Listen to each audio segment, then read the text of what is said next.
of all, thank you everybody for coming today. It's a big day for all of us. It's actually the World Health and Safety Day today.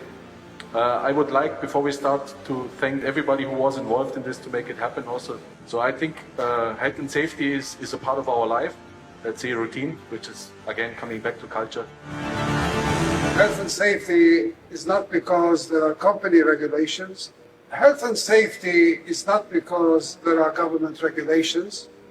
Health and safety is because of the people who love you. I want to talk about how the family of that person felt about their loss. And I would like you to always remember that there are people who love you, who will be a lot more affected than the company if you are not careful. Thank you for gathering here to mark this World Health and Safety Day.